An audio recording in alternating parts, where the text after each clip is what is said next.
दोस्तों बहुत बहुत स्वागत है थोड़ा गिल्ज मैंटोर ਦੇ ऑफिशियल यूट्यूब चैनल ਤੇ मिशन पंजाब पटवारी क्रैश कोर्स यानी 1000 बेस्ट MCQ ਦੀ सीरीज जो चल रही है ਅੱਜ ਉਹਦਾ पार्ट नंबर 9वां करांगे।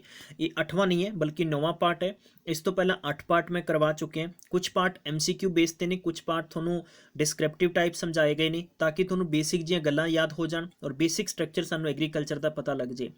आई होप बहुत ही इंजॉय और बहुत ही मज़े वाला सैशन रहेगा। इस पर्टिकुलर सैशन ਦੇ ਵਿੱਚ ਅੱਜ ਅਸੀਂ ਕੀ ਕਰਾਂਗੇ, ਅੱਜ ਅਸੀਂ ਫਿਰ ਤੋਂ ਵਾਪਸ ਤੋਂ MCQ ਬੇਸ ਤੇ ਡਿਸਕਸ ਕਰਾਂਗੇ। ਤੁਹਾਨੂੰ ਪਤਾ ਹੈ ਕਿ ਮੈਂ MCQ ਬੇਸ ਦੀ ਪੂਰੀ ਡਿਟੇਲ ਸਮਝਾਵਾਂਗਾ ਤਾਂ ਕਿ ਹਰ ਇੱਕ ਕੁਐਸਚਨ ਦਾ ਹਰ ਇੱਕ ਮਹੱਤਵ ਤੁਹਾਨੂੰ ਸਮਝ ਆ ਜਾਏ कि क्वेश्चन ਦੇ ਵਿੱਚ ਪੁੱਛਿਆ ਕੀ ਜਾ ਰਿਹਾ ਵਾ ਔਰ ਇਹਦਾ ਆਨਸਰ ਕੀ ਹੋਣਾ ਚਾਹੀਦਾ ਹੈ। ਇਸ ਮੇਰੀ ਸੀਰੀਜ਼ ਤੋਂ ਦੇਖਣ ਤੋਂ ਬਾਅਦ ਜਿਵੇਂ ਕਿ ਥੰਬਨੇਲ 'ਚ ਦੇਖਿਆ ਹੋਵੇਗਾ ਇਸ ਤੋਂ ਬਾਅਦ ਕੁਝ ਵੀ ਨਹੀਂ ਆਏਗਾ ਕਿਉਂਕਿ ਅਸੀਂ ਤਕਰੀਬਨ 1000 ਕੁਐਸਚਨ ਕਰਾਂਗੇ ਤੇ ਪੇਪਰ 'ਚ ਸਾਨੂੰ 10 ਕੁਐਸਚਨ ਆਉਣਗੇ। ਇਹ 1000 ਕੁਐਸਚਨ ਉਹ ਹੈ ਕਿ ਜੋ ਜਿੰਨੇ ਵੀ ਪੰਜਾਬ ਦੇ ਪੇਪਰਸ ਹੈ ਉਹਨਾਂ ਦੇ ਵਿੱਚੋਂ ਹੋਏ ਨੇ। ਚਾਹੇ ਗੱਲ ਕਰੀਏ ਕਿ ਨਾਬਾਰਡ ਬੈਂਕਸ ਹੈ, SBI ਐਗਰੀਕਲਚਰ ਆਫਿਸਰ ਹੈ, IBPS ਐਗਰੀਕਲਚਰ ਆਫਿਸਰ, ਇਸ ਤੋਂ ਇਲਾਵਾ ਕਿ ਜਿਵੇਂ ਇੰਟਰੈਂਸ ਐਗਜ਼ਾਮ ਹੁੰਦੇ ਨੇ, ਚਾਹੇ UGC ਨੈਟ ਹੈ ਜਾਂ ਬਹੁਤ ਸਾਰੇ ਹੋਰ ਵੀ ਐਗਜ਼ਾਮ ਹੁੰਦੇ ਨੇ ਜਿਨ੍ਹਾਂ 'ਚ ਐਗਰੀਕਲਚਰ ਦੇ ਕੁਐਸਚਨਸ ਪੁੱਛੇ ਜਾਂਦੇ ਨੇ। ਦੋਸਤੋ ਸਾਰੇ ਐਗਜ਼ਾਮਸ ਨੂੰ ਐਨਾਲਾਈਸਿਸ ਔਰ ਉਹਨਾਂ ਨੂੰ ਪ੍ਰੋਪਰ ਤਰੀਕੇ ਨਾਲ ਰੀਡ ਕਰਨ ਤੋਂ ਬਾਅਦ ਇਸ ਨਤੀਜੇ ਤੇ ਪਹੁੰਚੇ ਹਾਂ ਕਿ ਤੁਹਾਨੂੰ ਇਹ ਆਲਟਰਨੇਟ ਸੀਰੀਜ਼ ਚਲਾਈ ਜਾਏਗੀ ਔਰ ਬਲਕਿ 2018 ਅਤੇ 19 ਦੇ ਐਗਰੀਕਲਚਰ ਦੇ ਕਰੰਟ ਅਫੇਅਰ ਵੀ ਕਰਵਾਏ ਜਾਣਗੇ। ਮੇਰੀ ਗਾਰੰਟੀ ਹੈ ਕਿਉਂਕਿ ਜਿੱਥੋਂ ਤੱਕ ਮੈਂ ਵਰਕ ਕਰਵਾਵਾਂਗਾ ਬਹੁਤ ਸਾਰੇ ਸਟੂਡੈਂਟਸ ਪੁੱਛਦੇ ਸਰ ਤੁਸੀਂ ਗਾਰੰਟੀ ਕਿਉਂ ਦਿੰਦੇ ਹੋ। ਮੈਂ ਕਿਹਾ ਵੀ ਦੇਖੋ ਨੀਅਤ ਸਾਫ਼ ਹੈ, ਆਪਾਂ ਜਿਸ ਹਿਸਾਬ ਨਾਲ ਕੰਮ ਕਰਾਵਾਂਗੇ ਆਪਣਾ ਐਕਸਪੀਰੀਅੰਸ ਹੋ ਜਾਂਦਾ ਹੈ ਕਿ ਹਾਂ ਆਹ ਚੀਜ਼ ਹੋ ਸਕਦੀ ਹੈ। ਆਪਾਂ ਨੂੰ ਪਤਾ ਹੈ ਕਿ ਐਗਰੀਕਲਚਰ ਦੇ ਕੁਐਸਚਨ ਪੇਪਰ ਦੇ ਵਿੱਚ 10 ਕੁਐਸਚਨ ਫਰੇਮ ਹੋਣਗੇ ਔਰ ਆਪਾਂ ਉੱਥੋਂ ਹੱਦ ਤੱਕ ਦੇ ਕੁਐਸਚਨ ਕਵਰ ਕਰ ਲਾਂਗੇ ਜਿਸ ਹੱਦ ਤੱਕ ਦੇ ਪੇਪਰ 'ਚ ਪੁੱਛੇ ਜਾ ਸਕਦੇ। So I have a correct 4 times SSC so that's I have a knowledge. ਉਹਦਾ ਮੈਂ ਖਾਸ ਤੌਰ ਤੇ ਗੱਲ ਕਰਾਂਗਾ ਕਿ ਕਮ ਸੇ ਕਮ ਸਾਨੂੰ ਦਾਇਰਾ ਪਤਾ ਹੋ ਜਾਂਦਾ ਹੈ ਕਿ ਇੱਥੋਂ ਤੱਕ ਦੇ ਕੁਐਸਚਨਸ ਇੰਜ ਆ ਰਹੇ ਹੈ ਸੋ ਦੈਟ ਇਹ ਆਪਣਾ ਇੱਕ ਐਕਸਪੀਰੀਅੰਸ ਹੋ ਜਾਂਦਾ ਹੈ ਕਿ ਹਾਂ ਇੱਥੋਂ ਚੀਜ਼ਾਂ ਬਣ ਸਕਦੀਆਂ। ਇਹੀ ਇੱਕ ਟੀਚਰ ਦੀ ਕੁਆਲਿਟੀ ਹੁੰਦੀ ਹੈ। ਕਲੀਅਰ ਹੈ। ਤਾਂ ਆਈ ਹੋਪ ਮੈਂ ਸਿਰਫ ਤੁਹਾਨੂੰ ਇੱਕ ਛੋਟਾ ਜਿਹਾ ਐਕਸਪੀਰੀਅੰਸ ਤੁਹਾਡੇ ਨਾਲ ਸਾਂਝਾ ਕਰ ਰਿਹਾ। ਤਾਂ ਮੇਰਾ ਇਹੀ ਮਤਲਬ ਹੈਗਾ ਕਿ ਜਿੰਨੇ ਵੀ ਸਟੂਡੈਂਟਸ ਨੇ ਉਹ ਖਾਸ ਤੌਰ ਤੇ ਬਹੁਤ ਸਾਰੀਆਂ ਬੁੱਕਸ ਤੇ ਆਪਣਾ ਫਰਜ਼ੀ ਪੈਸਾ ਨਾ ਵੇਸਟ ਕਰਨ। ਖਾਸ ਤੌਰ ਤੇ ਮੈਂ ਵੀ ਗੱਲ ਕਰਾਂਗਾ ਕਿ ਜਿਵੇਂ ਸਾਨੂੰ ਕੁਝ ਸਟੂਡੈਂਟਸ ਫੋਨ ਕਰਕੇ ਪੁੱਛਦੇ ਸਰ ਕਿ ਚੰਡੀਗੜ੍ਹ 'ਚੋਂ ਬਹੁਤ ਸਾਰੀਆਂ ਕੋਚਿੰਗ ਇੰਸਟੀਟਿਊਟ ਹੈ ਜਿਹੜੇ ਪੰਜਾਬ ਪਟਵਾਰੀ ਲਈ 5-5 ਹਜ਼ਾਰ ਰੁਪਏ 'ਚ ਸਟੱਡੀ ਮਟੀਰੀਅਲ ਦੇ ਰਹੇ ਆ ਕਿ ਸਾਨੂੰ ਸਰ ਲੈਣਾ ਚਾਹੀਦਾ। ਅਸੀਂ ਕਿਸੇ ਵੀ ਕੈਂਡੀਡੇਟ ਨੂੰ ਡਿਨਾਈ ਨਹੀਂ ਕਰਦੇ, ਤੁਹਾਡੇ ਤੇ ਡਿਪੈਂਡ ਕਰਦਾ ਹੈ ਤੁਸੀਂ 4500 ਲਾਓ, 5000 ਲਾਓ, 6000 ਲਾਓ, 7000 ਲਾਓ, ਕਿਤੋਂ ਕੋਚਿੰਗ ਕਰਨੀ ਹੈ ਜਾਂ ਕੁਝ ਵੀ ਕਰਨਾ ਹੈ। ਬਟ ਅਸੀਂ ਤੁਹਾਨੂੰ ਇੱਕ ਬਹੁਤ ਹੀ ਸਿੰਪਲ ਜਿਹੇ ਪ੍ਰਾਈਸ ਟੈਸਟ ਸੀਰੀਜ਼ ਅਵੇਲੇਬਲ ਕਰਵਾ ਰਹੇ ਹਾਂ ਜਿਹਦੇ 'ਚ ਤੁਹਾਨੂੰ ਅਨਲਿਮਿਟਿਡ ਮੌਕ ਟੈਸਟ ਹੈ ਪਲੱਸ ਇਹਦੇ 'ਚ ਤੁਹਾਨੂੰ ਬਹੁਤ ਸਾਰਾ ਬੁੱਕਸ ਦਿੱਤਾ ਜਾ ਰਿਹਾ। ਆਈ ਥਿੰਕ ਤੁਸੀਂ ਅਗਰ ਕੋਸ਼ਿਸ਼ ਕਰੋਗੇ ਕਿ ਮੈਨੂੰ ਇਸ ਗੱਲ ਦਾ ਅੰਦਾਜ਼ਾ ਹੈਗਾ 100% ਹੈ ਤਕਰੀਬਨ ਤੁਹਾਡਾ ਪੇਪਰ ਦੇ ਵਿੱਚ ਜੋ ਓਵਰਆਲ ਟਾਈਮ ਗੱਲ ਕਰੀਏ ਨਾ ਤਾਂ 6 ਤੋਂ 7 ਮਹੀਨਿਆਂ ਦਾ ਟਾਈਮ ਆਈ ਥਿੰਕ ਵਿੱਚ ਹੋ ਜਾਏਗਾ। ਜਨਰਲੀ ਗੱਲ ਹੈ ਜਨਵਰੀ ਤੋਂ ਗੱਲ ਕਰਦੇ ਹਾਂ ਤਾਂ ਐਗਜ਼ਾਮ ਹੈ ਜੁਲਾਈ ਤੱਕ ਚਲਿਆ ਜਾਏਗਾ। ਤਾਂ ਤੁਹਾਨੂੰ ਹਰ ਮਹੀਨੇ ਦੀ ਕੋਸਟ ਹੈ ਬਿਲਕੁਲ ਫ੍ਰੀ ਪੜ੍ਹਾਉਣਾ ਔਰ ਇਹਦੇ ਨਾਲ ਤੁਹਾਨੂੰ ਸਟੱਡੀ ਮਟੀਰੀਅਲ ਦੇਣਾ, ऑनलाइन मॉक टेस्ट देना। 60 रुपये पर महीने की कीमत है तो आई थिंक कोई ज़्यादा नहीं है तो स्टूडेंट्स को बहुत ईजी होएगा। तुसीं अच्छे तरीके नाल पढ़ सकते हो क्योंकि रूटीन वाइज तुहानूं स्टडी मटीरियल मिलेगा तो डेफिनेटली तुसीं इहनूं ग्रैब करोगे, तुसीं स्टडी करोगे।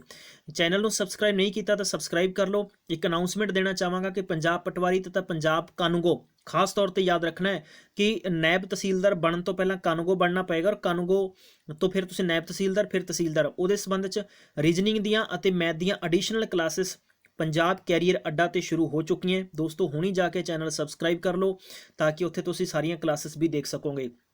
ठीक है तो अज दा क्वेश्चन शुरू करते हैं ज़्यादा वक्त ना लाउंदे होया। पहला क्वेश्चन दिता होया कि 1975 ਦੇ ਵਿੱਚ ਪਹਿਲਾ ਛੇਤਰੀ ਗ੍ਰਾਮੀਣ ਬੈਂਕ ਸੀਗਾ ਇਹ ਓਪਨ ਕੀਤਾ ਗਿਆ ਸੀਗਾ ਤਾਂ ਕਿਹੜੇ ਸੂਬੇ ਵਿੱਚ ਕੀਤਾ ਗਿਆ ਸੀ, ਕਿਹੜੇ ਸਟੇਟ ਵਿੱਚ ਕੀਤਾ ਗਿਆ ਸੀਗਾ। ਮਹਾਰਾਸ਼ਟਰ, ਬਿਹਾਰ, ਉੜੀਸਾ, ਹਰਿਆਣਾ ਅਤੇ ਨਨ ਆਫ ਦੀਜ਼। ठीक है पंजवां ऑप्शन थोड़ा नन ऑफ दी जरूर मिलेगा तो यदा आंसर होएगा मेरे प्यारे दोस्तों बिहार बिल्कुल राइट आंसर है।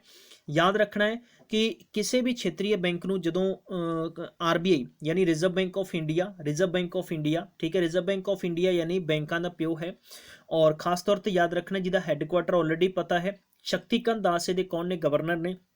लेकिन याद रखना है कि अंडर सैक्शन 3 यानी सैक्शन 3 के तहत RRB एक्ट 1976 के तहत यानी इस किसी भी बैंक को मतलब कि किया जा सकता है सो दैट कि इस बैंक को पर्टिकुलर मैं गल दसांगा कि इंपॉर्टेंट फैक्ट्स होएगा थोड़े लिए। RRB मतलब की है कि रीजनल रूरल बैंक्स ने अंडर ठीक है तो उन्होंने तहत यानी क्षेत्रीय ग्रामीण बैंक सीगा बिहार के ओपन होया सीगा। ਤੁਸੀਂ ਸਾਡੀ ऑफिशियल ਵੈਬਸਾਈਟ ਦੀ ਵਿਜ਼ਿਟ ਕਰ ਸਕਦੇ ਹੋ www.gilgementortest.com ਤੇ ਜਾ ਕੇ ਤੁਸੀਂ ਅਨਲਿਮਿਟਿਡ ਬੁੱਕਸ ਡਾਊਨਲੋਡ ਕਰ ਸਕਦੇ ਹੋ। ਬਹੁਤ ਸਾਰੀਆਂ ਬੁੱਕਸ ਵੀ ਉੱਥੇ ਤੁਹਾਨੂੰ ਮਿਲ ਜਾਣਗੀਆਂ। ਚਲਿਏ अगला क्वेश्चन देखते हैं, क्वेश्चन नंबर ਤੁਹਾਨੂੰ ਦੇ ਰੱਖਿਆ 62 है। एग्रीकल्चर वर्ड है ना, ये कितों ड्राइव किया गया, किहड़ी भाषा का ड्राइव है, इटली है, फ्रेंच है, संस्कृत है या लैटिन है।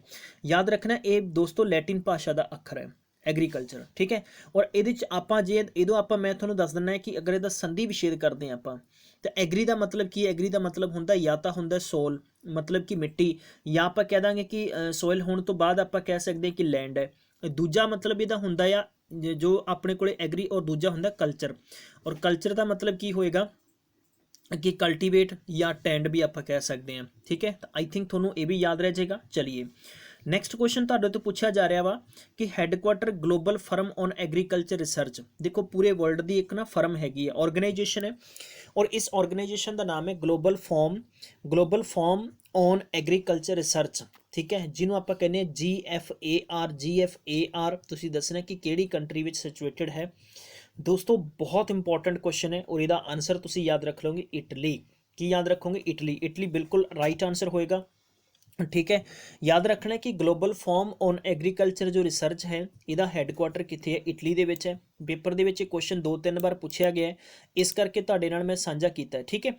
तुसीं ये भी क्वेश्चन दे विच तुहानूं पूछा जा सकता है खास तौर पर कि ग्लोबल जो मैकनिज़म्स है, इनेबलिंग है, मतलब जिन्ने भी कंसर्न होंदे ने चाहे फ्यूचर दे विच एग्रीकल्चर के संबंध च की रोल हो सकता है, की नहीं हो सकता, क्यों एग्रीकल्चर दीयां चीज़ां घाटे च ने, क्यों हर साल इन्हां ते मैं कह सकदा कि पेस्टिसाइड का इफैक्ट हो रहा, सारियां जिन्ने भी रिसर्च होंदी है ओवरऑल वर्ल्ड दे विचों है, या GDP अगर होंदी है पूरे वर्ल्ड दे विचों किहड़ी कंट्री दे द्वारा एक्सपोर्ट और इंपोर्ट है, तो इसका data global form on agriculture research द्वारा ही तैयार किया जाता है, ठीक है।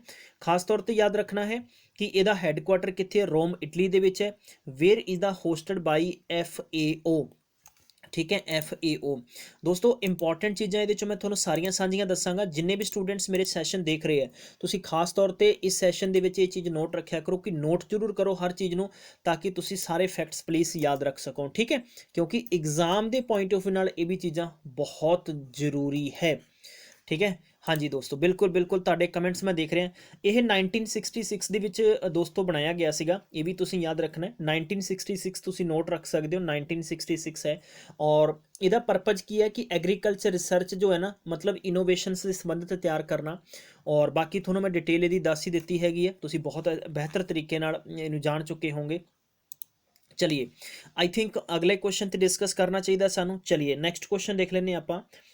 नैक्सट क्वेश्चन दे रखा है कि which agriculture organization is located in Thailand. Thailand दे विच इन्हां चों दसना किहड़ी ऑर्गेनाइजेशन एग्रीकल्चर ऑर्गेनाइजेशन है, तो इसका जो आंसर होएगा अपारी। बहुत अच्छा क्वेश्चन है, अपारी नोट कर लो, स्क्रीनशॉट ले लो। पहली गल तो अपारी की फुल फॉर्म की है? Asia Pacific association of agriculture research institution, ठीक है। यदि मतलब पूरी फॉर्म बनती है ए वाली फुल फॉर्म, ठीक है।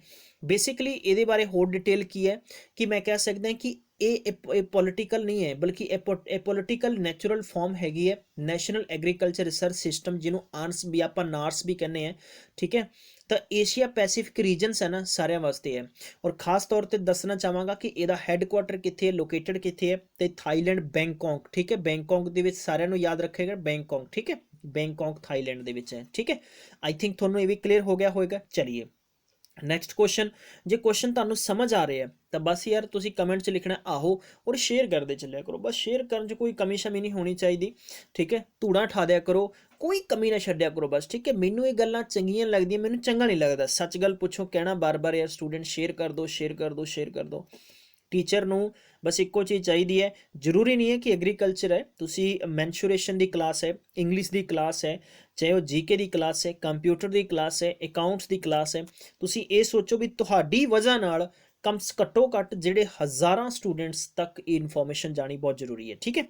चलिए अगला क्वेश्चन है, the national commission on farmers, जिन्हों NCF कहने हैं, नैशनल कमीशन ऑन फार्मर्स, किसानां दे उपर जो नैशनल कमीशन है, वॉज कॉन्स्टिट्यूटेड इन 2004 ਦੇ ਵਿੱਚ बनाया गया ਸੀਗਾ। ਤਾਂ ਇਹਦਾ मतलब हैड कौन है, ठीक है। तो दोस्तों इंपॉर्टेंट क्वेश्चन है यार, बहुत अच्छा है। MS ਸਵਾਮੀਨਾਥਨ, ਕਦੇ ਨਹੀਂ ਭੁੱਲਣਾ ਇਹ ਕੁਐਸਚਨ, ਸਾਰਿਆਂ ਨੂੰ ਪਤਾ MS ਸਵਾਮੀਨਾਥਨ, ਠੀਕ ਹੈ। ਗ੍ਰੀਨ ਰਿਵੋਲੂਸ਼ਨ ਦੇ ਕਰਮਦਾਤਾ ਇਨ ਹਿੰਦੁਸਤਾਨ ਦੇ ਵਿੱਚ ਕੌਣ ਹੈ? MS ਸਵਾਮੀਨਾਥਨ ਹੈ, ਇਹ ਵੀ ਤੁਸੀਂ ਯਾਦ ਰੱਖਣਾ ਹੈ, ਠੀਕ ਹੈ। ਖਾਸ ਤੌਰ ਤੇ ਯਾਦ ਰੱਖਣਾ 2004 ਦੇ ਵਿੱਚ ਇੱਕ ਕਮਿਸ਼ਨ ਬਣਾਇਆ ਗਿਆ ਸੀਗਾ ਔਰ ਚੇਅਰਮੈਨਸ਼ਿਪ ਆਫ ਪ੍ਰੋਫੈਸਰ ਸੀਗੇ ਨਾ MS ਸਵਾਮੀਨਾਥਨ, ਉਹਨਾਂ ਨੂੰ ਹੀ ਬਣਾਇਆ ਗਿਆ ਸੀਗਾ। ਚਲਿਏ ਅਗਲਾ ਕੁਐਸਚਨ ਹੈ ਵਟ ਇਜ਼ APMC? APMC ਕੀ ਹੈ? APMC ਹੈਗਾ ਐਗਰੀਕਲਚਰ, ठीक है, ये तो तुसी याद रख लो। एग्रीकल्चर है, एग्रीकल्चर प्रोड्यूस मार्केट कमेटी हैगी है। APMC का मतलब कि एग्रीकल्चर प्रोड्यूस मार्केट कमेटी हैगी है। बहरहाल ये मार्केटिंग बोर्ड एस्टैबलिश करता है, इनू कौन करता है? इनू करता है गवर्नमेंट ऑफ इंडिया। कौन करता वा? Government of India. So that मैं कहांगा कि इसका ऑप्शन नंबर पहला बिल्कुल राइट आंसर होएगा। The international centre for biosaline agriculture जिन्हों आप ICBA कहने ਉਹਦਾ ਹੈਡਕੁਆਟਰ ਕਿੱਥੇ ਹੈ? ਇਹ एग्जाम ਨਬਾਰਡ पेपर ਦੇ ਵਿੱਚ ਪੁੱਛਿਆ ਗਿਆ ਸੀਗਾ, बहुत ही सौखा जाए, ਇਹਨੂੰ याद रखो। हो सकता है एग्जाम 'ਚ ਪੁੱਛਿਆ ਜਾਵੇ बट किते ना किते आउट ऑफ सिलेबस नहीं मैं कहांगा। दुबई UAE मतलब संयुक्त अरब अमीरात, ठीक है, संयुक्त अरब अमीरात हैगा वा, तुसी याद रखना है। ऑप्शन नंबर तीजा होएगा। देखो CABA मतलब की है? ਇਹਦਾ मतलब है इंटरनेशनल सेंटर फॉर, याद रखना है, बायोसलीन एग्रीकल्चर। ये एक international non profit agriculture research centre है, डेवलपमेंट सेंटर हैगा जो फोकस करता है, क्लोजली लिंक्ड है ना जो इशू, जो वाटर है, इन्वायरमेंट है, इनकम है, फूड सिक्योरिटी है, और इसका हैडकुआटर दुबई UAE दे विच है। समझ आ गया? ICBA नु मतलब ABC तुसी याद रख सकते हो, इंटरनेशनल सेंटर फॉर बायोसलीन एग्रीकल्चर है। क्लियर है? मतलब कि जो बिना किसी प्रॉफिट तो नॉन प्रॉफिट एग्रीकल्चर है, किसी प्रकार का कोई प्रॉफिट नहीं है, और इन्हों का सिर्फ मकसद की है कि खास तौर पर बहुत ही पेनी निगाह रखता लागे तो पानी ते, एनवायरमेंट ते, इनकम ते, फूड सिक्योरिटी ते, और इसका हैडकुआटर दुबई दे विच है, ठीक है। चलिए अगला क्वेश्चन देखते हैं आप। क्वेश्चन नंबर अपने को 68वां है, 68 है। 1974 ਦੇ ਵਿੱਚ ਦਾ फस्ट KVK मतलब कृषि विज्ञान केंद्र ਇਹਨੂੰ ਸਥਾਪਨਾ ਕੀਤੀ ਗਈ ਸੀ, ਕਿੱਥੇ ਕੀਤੀ ਗਈ ਸੀ? तो याद रखने का आंसर होएगा पुडुचेरी, बिल्कुल राइट आंसर है, ठीक है। तो मतलब कि कृषि विज्ञान केंद्र 1974 सब तो पहली बार कित्थे खोलिया गया सीगा? तो पुडुचेरी। कित्थे? पुडुचेरी एक की अपने को याद रखना है, पुडुचेरी एक UT है, ठीक है। देश ਦੇ ਵਿੱਚ ਤੁਸੀਂ याद रखना है कि यूटियां बिल्कुल चेंज हो चुकी ਹੁਣ ਕਿੰਨੀਆਂ यूटियां बन चुकी ਤੁਸੀਂ कमेंट करके मैंने ये भी दस सकते हो। ਤੁਹਾਨੂੰ करंट स्टेटस ਦੇ ਵਿੱਚ पता होना चाहिए, और स्टेट्स भी चेंज हो चुकी है क्योंकि 370 ਹਟਾਉਣ ਤੋਂ ਬਾਅਦ J&K और लद्दाख ਨੂੰ ਵੱਖਰੀ कर दिता गया, सो दैट इनका डिफरेंस हो चुके हैं। चलिए हुण गल करते हैं आप इत्थों का। KVK का मतलब की है? कृषि विज्ञान केंद्र है, और ये पायलट बेस स्थापना हुई सी 1974 ਦੇ ਵਿੱਚ ਹੋਈ ਸੀਗੀ, और ਹੁਣ ਇਹਨੂੰ ਪੁਡੂਚੇਰੀ ਕਹਿੰਦੇ, उस वक्त ਇਹਨੂੰ ਪੌਂਡੂਚੇਰੀ ਕਹਿੰਦੇ ਸੀਗੇ। और याद रखना है कि under the administrative control of Tamil Nadu government, Tamil Nadu जो एग्रीकल्चर यूनिवर्सिटी है कोयंबटूर, ਉਹਦੇ अंडर ਇਹ ਕੀਤਾ ਗਿਆ ਸੀਗਾ, ठीक है। चलिए अगां वधदे हैं क्वेश्चन नंबर 69 ਦੇ। दोस्तों पंजाब ਦੇ ਵੱਖਰੀ एग्जामिनेशन ਦੇ ਲਈ मैं ਤੁਹਾਨੂੰ बार-बार दसना चाहांगा, ऑनलाइन टैस्ट सीरीज ਲਈ ਤੁਸੀਂ ਗਿਲਜ ਮੈਂਟੋਰ ਦੀ ऑफिशियल ਵੈਬਸਾਈਟ ਤੇ ਜਾ ਸਕਦੇ ਹੋ, अपना जल्दी रजिस्ट्रेशन कर सकते हो, और उत्थे तुसी बहुत सारा स्टडी मटीरियल ग्रैब कर सकते हो, और चाहे उन्होंने प्रिंट आउट लैके तुसी स्टडी कर सकते हो। और क्योंकि बहुत जल्दी दी प्राइस हाई हो सकती है, उस तो पहला तुसी अपना इनरोल कर सकते हो। India is a categorized as how many agro climate zone? ਭਾਰਤ ਕਿੰਨੇ ਹਿੱਸਿਆਂ ਦੇ ਵਿੱਚ एग्रो क्लाइमेट जोन ਵਿੱਚ ਵੰਡਿਆ ਹੋਇਆ ਹੈ? ਤਾਂ ਦੋਸਤੋ ਇਹ 15 क्लाइमेट जोन ਦੇ ਵਿੱਚ ਵੰਡਿਆ ਹੋਇਆ ਹੈ, ਠੀਕ ਹੈ। डिटेल ਆਪਾਂ ਆਲਰੇਡੀ ਸ਼ੇਅਰ ਕਰ ਚੁੱਕੇ ਹਾਂ, ਬਟ ਪਲੈਨਿੰਗ ਕਮਿਸ਼ਨ ਨੇ ਕੈਟੇਗਰਾਈਜ਼ ਕੀਤਾ ਹੈਗਾ 15 agro climate zone in India. ਇਹਦਾ ਮਤਲਬ ਹੈਗਾ ਕਿ ਜਿਵੇਂ ਫਿਜ਼ੀਕਲ ਜੋ ਐਟਰੀਬਿਊਟਸ ਔਰ ਜਿਵੇਂ ਆਪਾਂ ਕਹਿ ਸਕਦੇ ਹਾਂ ਕਿ ਸੋਸ਼ੀ ਇਕਨੋਮਿਕ ਖੇਤਰ ਹੈ, ਕੰਡੀਸ਼ਨਸ ਹੈ, ਤਾਂ ਉਹਨਾਂ ਦੇ ਬੇਸ ਤੇ ਇਹਨਾਂ ਨੂੰ ਵੰਡਿਆ ਗਿਆ, ਜਿਹਦੀ ਡਿਟੇਲ ਆਪਾਂ ਆਲਰੇਡੀ ਕਰ ਚੁੱਕੇ ਹਾਂ ਵੀ ਕਿਹੜੇ क्लाइमेट जोन्स ने। बट इनफैक्ट ਤੁਸੀਂ ਇੰਨਾ ਹੀ याद रखना है जो ਤੁਹਾਡੇ पेपर के पॉइंट ऑफ व्यू ਨਾਲ बिल्कुल डायरैक्ट क्वेश्चन अच्छा बनता वा। नैक्सट क्वेश्चन है क्वेश्चन नंबर 70 दे रखा थोनों। ये क्वेश्चन ते तुहानूं की पूछा गया? इंडिया मैट्रोलॉजिकल डिपार्टमेंट जिन्हों IMD कहने हैं, लोकेटेड इन विच सिटी, केड़ी सिटी दे विच है? ਤੇ ਨਿਊ ਦਿੱਲੀ ਦੇ ਵਿੱਚ ਹੈ, ਯਾਦ ਰੱਖਣਾ ਤੁਸੀਂ ਇਹ ਵੀ, ਠੀਕ ਹੈ। ਮਤਲਬ ਕਿ ਇੰਡੀਆ ਮੈਟਰੋਲੋਜੀਕਲ ਡਿਪਾਰਟਮੈਂਟ IMD ਹੈ, ਜੋ ਰੈਫਰ ਕਰਦਾ ਹੈ ਕਿ ਮੈਟ ਡਿਪਾਰਟਮੈਂਟ, ਠੀਕ ਹੈ, ਇੱਕ ਏਜੰਸੀ ਹੈ ਆਫ ਦਾ ਮਿਨਿਸਟਰੀ ਅਰਥ science and government of India, ਮਤਲਬ ਅਰਥ ਸਾਇੰਸ ਗਵਰਨਮੈਂਟ ਆਫ ਇੰਡੀਆ ਦੀ ਹੈਗੀ ਹੈ। ਔਰ ਖਾਸ ਤੌਰ ਤੇ ਮੈਂ ਕਹਿ ਸਕਦੀ ਹਾਂ ਕਿ ਇਹ ਆਪਰੇਟਸ ਕਰਦੀ ਹੈ hundreds of observations section across the India ਔਰ ਅੰਟਾਰਕਟਿਕਾ, ਠੀਕ ਹੈ, ਔਰ ਇੰਡੀਆ ਔਰ ਅੰਟਾਰਕਟਿਕਾ ਦੇ ਵਿੱਚ ਹੈ। चलिए अगला क्वेश्चन बहुत ही बढ़िया क्वेश्चन है और ये क्वेश्चन लगभग 2-3 बार पेपर ਦੇ ਵਿੱਚ ਦੇਖਣ ਨੂੰ ਜ਼ਰੂਰ ਮਿਲਿਆ। The first hybrid rice varieties were introduced by which country, ਕਿਹੜੀ ਕੰਟਰੀ ਦੁਆਰਾ ਹਾਈਬ੍ਰਿਡ ਮਤਲਬ ਕੀਤਾ ਗਿਆ ਸੀਗਾ। ਤਾਂ ਇਹਦਾ ਜੋ ਆਨਸਰ ਹੋਏਗਾ ਚਾਈਨਾ ਹੋਏਗਾ, ਠੀਕ ਹੈ, ਬਿਲਕੁਲ ਆਨਸਰ ਸਹੀ ਹੋਏਗਾ ਚਾਈਨਾ। ਤੁਸੀਂ ਮੈਨੂੰ ਇੱਕ ਕਮੈਂਟ ਕਰਕੇ ਆਨਸਰ ਦੱਸੋ ਕਿ ਰਾਈਸ ਸਭ ਤੋਂ ਜ਼ਿਆਦਾ ਪ੍ਰੋਡਿਊਸ ਇਨ ਇੰਡੀਆ ਕਿੱਥੇ ਹੁੰਦਾ ਹੈ ਅਤੇ ਇਨ ਵਰਲਡ ਕਿੱਥੇ ਹੁੰਦਾ ਹੈ, ਪੂਰੇ ਮਤਲਬ ਵਰਲਡ ਦੇ ਵਿੱਚ ਕਿੱਥੇ ਹੈ ਔਰ ਇਨ ਇੰਡੀਆ, ਠੀਕ ਹੈ, ਮੇਰੇ ਭਾਰਤ ਦੇਸ਼ ਵਿੱਚ ਕਿਹੜੀ ਜਗ੍ਹਾ ਤੇ ਹੈ, ਕਿਹੜੇ ਸੂਬੇ ਦੇ ਵਿੱਚ ਸਭ ਤੋਂ ਜ਼ਿਆਦਾ ਰਾਈਸ ਹੁੰਦਾ ਹੈ, ਤੁਸੀਂ ਮੈਨੂੰ ਕਮੈਂਟ ਕਰਕੇ ਜ਼ਰੂਰ ਦੱਸਣਾ ਹੈ। ਦੱਸਣਾ ਚਾਹਾਂਗਾ ਕਿ 1974 ਦੇ ਵਿੱਚ ਯਾਨੀ ਪਹਿਲਾ ਹਾਈਬ੍ਰਿਡ ਰਾਈਸ ਵੈਰਾਈਟੀ ਸੀਗਾ, ਇਹਨੂੰ ਰਿਲੀਜ਼ ਕੀਤਾ ਗਿਆ ਸੀਗਾ ਚਾਈਨਾ ਦੇ ਦੁਆਰਾ। ਔਰ ਹਾਈ ਈਲਡ ਰਾਈਸ ਜੋ ਕਲਟੀਵੇਟਡ ਹੈ ਇਹਨੂੰ ਦੱਸਿਆ ਗਿਆ ਕਿ ਹੈਨਰੀ ਹੰਕ याद रखना है, जो cultivated by the Henry Hank Mitchell in 1966। ये भी तुहाडे तो क्वेश्चन पूछा जा सकता है।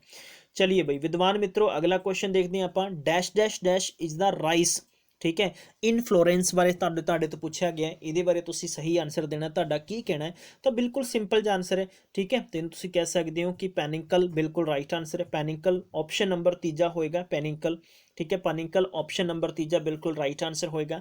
बेसिकली की है ना, इन्हां सारे क्वेश्चंस दे एडिशनल फैक्ट्स भी दिते गए ने, जिन्ने भी स्टूडेंट्स ने और उन्होंने properly PDFs time to time share किया जा रहा है। बाकी स्टूडेंट्स लिए इसी टैलीग्राम के स्टडी मटीरियल रेगुलरली शेयर करते जा रहे हैं। आई होप थोड़ा बहुत मज़ा आएगा सैशन के विचों।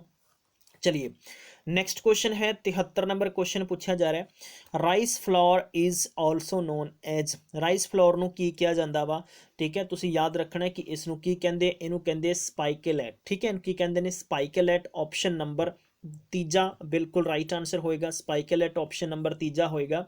राइस फ्लावर नूं स्पाइकेलेट किया जाता वा क्योंकि ਇਹਦਾ मैं कह सकदा ਹਾਂ कि फ्लोरल जो ऑर्गेन है वट इनसाइड दा ਇਹਦੇ ਚ ਕੀ ਹੈ ਕਿ ਲੇਮਾ एंड दा जिन्हों आप कह सकते हैं कि पेलिया, लेमा एंड पेलिया की वजह नाल, ठीक है। तो ये सिंपल जिहा क्वेश्चन है और याद रखना है और पेपर 'च पूछा जा सकता है, ਇਹਨੂੰ याद कर लो हुणे यार मेरे नाल, ठीक है, जिन्ना सैशन मैं पढ़ावांगा कोशिश करो मेरे नाल चीज़ां सारियां याद कर लो, ग्रैब कर लो, दिमाग 'च बिठा लो, बहुत इंपॉर्टेंट है ना। चलो बई अगला क्वेश्चन है, और जे खास तौर पर तुहाडा मन नहीं लगता पढ़ाई करने विच, खास तौर पर तुहानूं नहीं पता लग रहा कि साडे कोल की स्ट्रैटजी और प्लैनिंग होनी चाहिए है, असीं तैयारी किवें करिए, आखिर साडे भी पेरेंट्स साडे भी अगे पिछे दे जिन्ने भी पड़ोसी मित्र यार दोस्त घर दे बाहर दे कहंदे ने कि भाई काका सर्विस लग जाओ।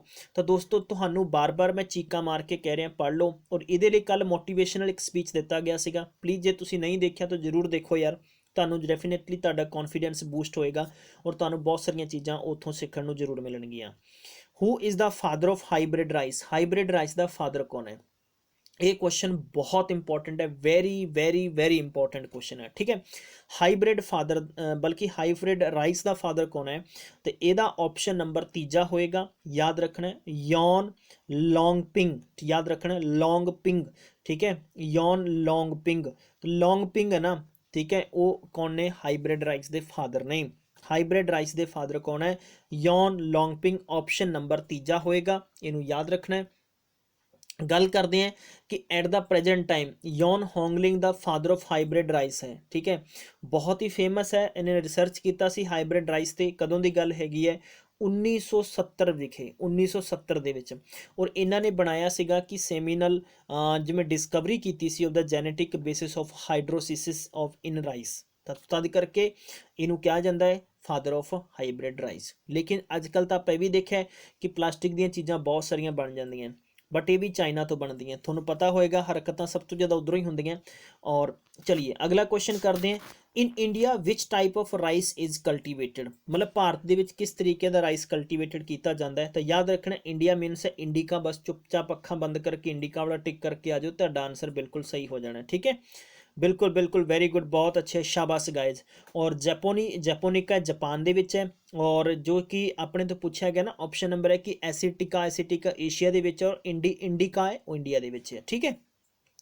खास तौर पे गल करते हैं कि जो जैपोनिका है ना बल्कि माफ हाँ जी जैपोनिका जैपोनिका ने चाइना ਦੇ ਵਿੱਚ भी ਇਹਦਾ बहुत ज़्यादा हैगा और जो एरोमेटिक एंड ग्लूटेनिस है इस करके आप इस पर्टिकुलर क्वेश्चन ਦੇ ਵਿੱਚ इंपॉर्टेंस क्वेश्चन ਦੀ ज़्यादा बन जाती है सो दैट 76 नंबर क्वेश्चन है क्या कि which is a long duration variety of rice which is introduce by the Malaysia ठीक है मलेशिया ਲਈ ਇਹਨਾਂ ਚੋਂ ਦੱਸਿਆ ਕਿ long duration variety rice which is a introduce by Malaysia so that Malaysia ਤੋਂ ਮਹਿਸੂਰੀ याद रख लो यार ਮਹਿਸੂਰੀ ऑप्शन नंबर 2 मलेशिया ठीक है तो माला पाई है किने मसूरी ने माला पा ली है ठीक है तो तुसी ऐ रख लो याद भी राइस दी ना माला पा ली है क्योंकि भा इन्ना ज़्यादा महंगा हो गया बल्कि इन्ना महंगा तो है नहीं जी गाइस तो ये भी तुसी याद रखना है अच्छा क्वेश्चन है इंपॉर्टेंट क्वेश्चन है चलिए अगला क्वेश्चन देखने आप नैक्सट क्वेश्चन दे विच की है नैक्सट है कि olericulture is a branch of study to deal with olericulture is the branch of study to deal with इहदा सही आंसर की होएगा इहदा सही आंसर है वैजीटेबल ठीक है वैजीटेबल ओलोरीकल्चर इनू याद रख लो ओलोरीकल्चर ਨੂੰ ਸਾਇੰਸ ਆਫ ਵੈਜੀਟੇਬਲਸ ਹੈ ਨਾ growing and dealing with the culture of non woody ਹੈ ਜਿਵੇਂ ਆਪਾਂ ਨੋਨ ਵੁੱਡੀ ਨੂੰ ਆਪਾਂ ਕੀ ਕਹਿ ਦਿੰਦੇ ਕਿ ਹਰਬੌਕਸ ਵੀ ਕਹਿ ਦਿੰਦੇ ਪਲਾਂਟ ਫॉर ਦਾ ਫੂਡ ਹੋ ਗਿਆ ਤਾਂ ਯਾਨੀ ओलेरीकल्चर ਕਾਹਦਾ ਹੋ ਗਿਆ ਵੈਜੀਟੇਬਲ ਦਾ ਹੋ ਗਿਆ चलिए दोस्तों इंपॉर्टेंट है 78 78वां क्वेश्चन ਤੁਹਾਨੂੰ ਪੁੱਛਿਆ ਜਾ ਰਿਹਾ ਵਾ dash dash dash is a integrated development of the crop cultivation horticulture forestry and fishery poultry and animal husbandry and food processing industry मतलब ये बहुत सारिया चीज़ां पुछ लिया गई ਇਹਦਾ मतलब कि इंटीग्रेटेड डेवलपमेंट पूछा गया कि जो क्रॉप का है कल्टीवेशन होगा जिमें हॉर्टिकल्चर है फॉरेस्ट्री है फिशरी है पोल्ट्री है एनिमल हसबेंडरी है फूड प्रोसैसिंग इंडस्ट्री तो मतलब बाई द वे का आंसर की आंसर होना चाहिए तो यदा आंसर की होएगा रेनबो रेवोल्यूशन की कहांगे आप सारे रेनबो रेवोल्यूशन दे विच की है कि ये डिपार्टमेंट के सारे cultivation horticulture forestry fishery poultry animal husbandry and food processing सारे आ जाते हैं ठीक है चलिए याद रख लेना है कि ग्रीन रेवोल्यूशन कुछ इन्होंने इंपॉर्टेंट चीज़ा ने जिमें ग्रीन रेवोल्यूशन की गल करते हैं फूड ग्रेन वाले हो गए हैं वाइट रेवोल्यूशन है नोट करा देना फिर तो देखो फूड दे विच करते हैं ना फूड दे विच ग्रीन रेवोल्यूशन है इसका मतलब है ग्रीन रेवोल्यूशन है वाइट रेवोल्यूशन है दुध चिट्टा हुंदा वाइट रेवोल्यूशन होएगा येलो की गल करते हैं तो जो तेल होंदा ना तेल लगभग येलो टाइप के होंदा है तो तुसी येलो रख लो नाम ब्लू है ना तो मच्छियाँ मतलब ब्लू पानी दे विच रहिंदियां और ब्लू अखां होंदियां इन्हां दियां सो दैट मच्छियां नाल तुसी ब्लू याद रख लो गोल्डन रेवोल्यूशन गोल्डन दे विच दो चीज़ां तुहानूं पुछ सकदा पेपर वाला सो दैट बिल्कुल भी कन्फ्यूज नहीं होना गोल्डन फाइबर पूछे तो तुसी जूट ठोक दो तो गोल्डन रेवोल्यूशन पूछ ले तो फ्रूट कर दो बस इन्नी चीज़ तुसी याद रख लेनी है सिल्वर रेवोल्यूशन दे विच तुहानूं एग पूछा गया वा पेपर दे विच बिल्कुल भी कन्फ्यूज नहीं होना तो सिल्वर रेवोल्यूशन दे विच एग याद रखो राउंड रेवोल्यूशन दे विच पोटैटो याद रखो राउंड है ना बिल्कुल गोल जिहा हुंदा वैसे तो खैर चिब्बे हो गए अजकल तो पिंक वो मीट का रह जाता है तो ग्रे रेवोल्यूशन ऑफ फर्टिलाइजर्स वास्ते है ये चीज़ां तुहानूं एग्जाम से पूछियां जा सकदियां सो मैं तुहाडे नाल सारियां फैक्ट्स शेयर कीते हैं जिन्ने भी है चलिए 79 नंबर क्वेश्चन है ये फूड सिक्योरिटी मिशन है इनू लॉन्च किया गया सी 2007 ਦੇ ਵਿੱਚ विच ऑफ द फॉलोइंग तो ये तुसीं दसना है कि किहड़ा होएगा तो इंपॉर्टेंट हैगा ये क्वेश्चन बहुत अच्छा है तो मैनू लगता जितों तक कि फूड दे विच देखो पल्सिस भी आ जाता है वीट भी आ जाता है राइस भी आ जाता है सारे आ गए तो ऑप्शन नंबर तुसीं चौथा कह सकते हो जनाब कि एकदम ओके होएगा एकदम कोका भी होएगा एनडीसी का मतलब की है नैशनल डिवेलपमेंट काउंसिल है लगभग यदी 653वीं मीटिंग सीगी ये हुई सी 2007 ਦੇ ਵਿੱਚ उदों रेवोल्यूशन लॉन्च किया गया सी फूड सिक्योरिटी मिशन जो कंप्राइजिंग राइस वीट और पल्सेज और increasing the production of rice लगभग इन्हों का मिशन सीगा कि 10 million ton wheat 8 million ton और पल्सेज है 2 मिलियन टन का टारगेट रखा सीगा मतलब कि जो 11th अपनी 5 वर्षीय योजना सी तहत उहदे इन्होंने ये बनाया सी स्थापित किया सीगा सो दैट ठीक है तो क्वेश्चन बहुत अच्छा है चलिए अज की सीरीज़ का अंतिम क्वेश्चन थोनों मैं लैके फिर तो हाजिर हाँ 80वां क्वेश्चन हैगा ये पूछा जाए the suitable climate for the rice cultivation in India is ठीक है the suitable climate for the rice cultivation in India is तो यदा सही आंसर की होएगा हॉट एंड मोस्टी देखो हॉट भी है तो मोस्टी भी है तो ऑप्शन नंबर दूजा तुसीं कह सकते हो बहुत इंपॉर्टेंट होएगा ठीक है।